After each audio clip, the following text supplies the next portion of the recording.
It was an older neighborhood, the quaint with little houses and then all next to each other.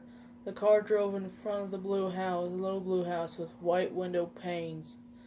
And they both quickly noticed that the old vehicle was parked in front of the house, with a familiar figure who stood in the driveway. Toby felt the automatic anger and frustration about what flood over him at sight of his father. His father, who wasn't there. His mother pulled up the car into the driveway beside him, and turning off the engine and preparing to step out and face her husband. "Why is he here?" Toby said quietly as he looked back to his mother, who reached to open the door.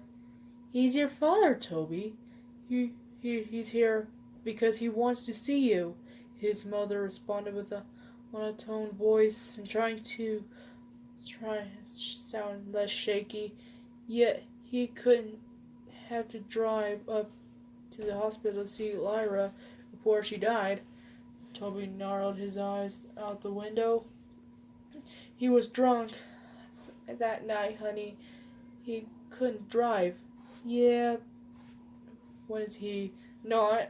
Toby pushed the door before his mother stumbled out into the driveway, where he met his father's gaze before looking down his feet with stern expression. His mother stepped out behind him and met her husband's eye before walking around the car.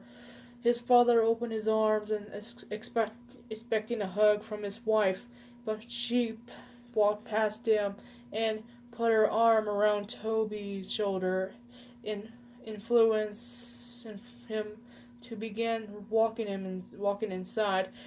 "Coney," her husband began saying, a raspy voice. "What no welcome here, hug, huh?" She ignored her husband Onyx's words, and she walked past him with her son under her arms. "Hey, he's 16. He can't walk by himself." His father began to follow them in. "He's 17. Coney glared back at him before opening the door to the house and stepped inside. "Toby, why didn't we get you into the room to rest, okay? I'll get you when dinner's ready." "No, I'm 16. I can walk by myself," Toby said sarcastically, and glared back at his father before stumbling up to the small staircase adjoining his room, and where he slammed the door violently. His room didn't have much in it. Just a small bed, a dresser, a window, and his walls had a few framed of his family, and back when they were a family before his father became alcoholic and acted violently towards the rest of his family. Toby remembered when he was arguing with his mom and he grabbed her by the hair and shoved her to the floor, and when Lyra tried to break it up, he pushed her and hit her on the corner on the kitchen counter. Toby could never forgive him for what he did to his mother and sister. Never. Toby doesn't care his father and being beat him down. He couldn't feel it anyway. What he did care about how was he intentionally hurt the only two people he cared about, and when he was waiting in the hospital where his sister took her last few breaths. The only one who didn't rush there was his dad.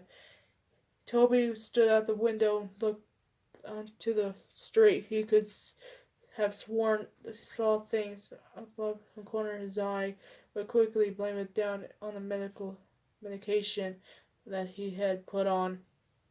When dinner came out around, and his mom called up to him, "Toby, downstairs," and Hensley sat down at the table across from his father, in between his mother and the empty chair.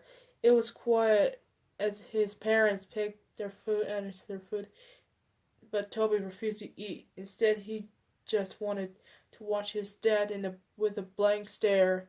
His mother caught into his stare towards his father and elbowed him. Toby looked over her slightly and looked down his uneaten food which didn't touch. Toby lay in bed. He pulled out the covers on his head, staring at the window. Was he trying to? There's no way he would fall asleep. He couldn't. There was too much to think about it. He had this debating on whether or not to follow his mother's directions. He forgive his mother, or continue holding a grudge on with his boiling hatred. He heard a creak open, and his mother padded into the room and sat on this bed next to him. She reached over and rubbed his back, which he had turned on to her. I know it's hard, Toby. Trust me, I understand. I promise you it will get better, she said softly. When he's going to leave, Toby said with an innocent tone and a shaky voice. Coney let her gaze fall down to her feet. I don't know, honey. He's staying as far as we know. I know, she replied. Toby didn't respond. He continued to look forward at the wall, holding a damaged arm near his chest. A few minutes later, silence. His mother sighed before laying down, kissed his cheek, and stood up, walked out of his room. Good night, she said as she closed the door. The hours passed slowly, and Toby couldn't quite quit tossing and turning. Every time he let his imagination out, he heard the screeching of tires and the screaming of his sister, and he could uncontrollably jerk in bed. He threw off the covers laying on his back. He pulled on the pillow over his face and crying into it, and he could feel the chest rise and fall as he let out a shaky breath as he cried, and he could hear his pitiful weeping. Would have been screaming and crying if he didn't press the pillow over his face. After a few seconds, he threw a pillow off his face as well and sat up, hunched over, and holding his head and breathing roughly. Tears steamed from his eyes. He couldn't help but cry. He tried to keep it in, but he couldn't help but whine and whimper as he sat shaking. He inhaled before he stood up and walked around the bed to the window. He peered, taking deep breaths to calm down. He rubbed his eyes and looked at the group of tall pine trees across the street.